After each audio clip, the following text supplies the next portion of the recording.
So, mit dem nächsten Liedlein entlasse ich euch in die wohlverdiente nächste Pause.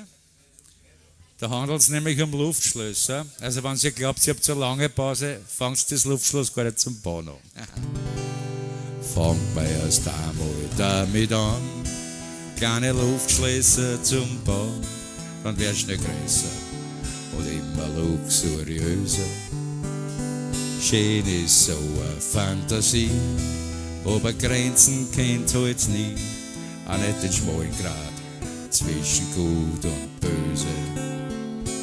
Und so kann's dann schon passieren, dass sie manche drin verlieren, in der Welt von Traum und Wahrheit alles zulassen.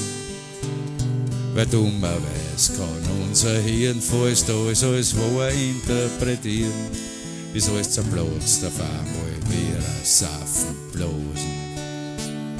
Ja, so ein Luftschloss ist schnell gebaut, aber noch schneller ist's erhauen. Nur der Sturz vom Turm ist echt eine blöde Geschichte.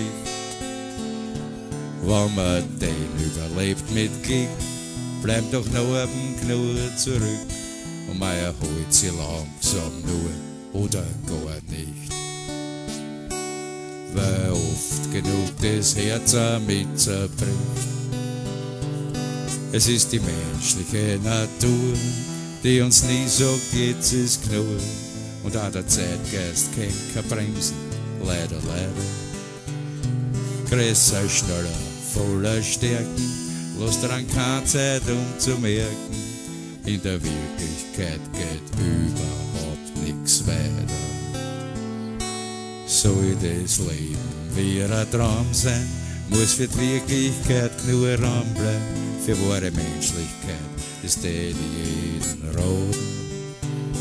Wenn ich auf Sand und nicht mit Luft, wenn auch der Wolkenkuckuck ruft, und bleib mit beiden Füßen immer schön am Boden. Ja, so ein Luftschloss ist schnell gebaut, aber noch schneller ist's erhauen. Nur der Sturz vom Turm ist echt eine blöde Geschichte. Wenn man den überlebt mit Glück, bleiben doch noch ein Knurr zurück und man holt sie langsam nur oder gar nicht. Weil oft genug das Herz auch mit zerbricht.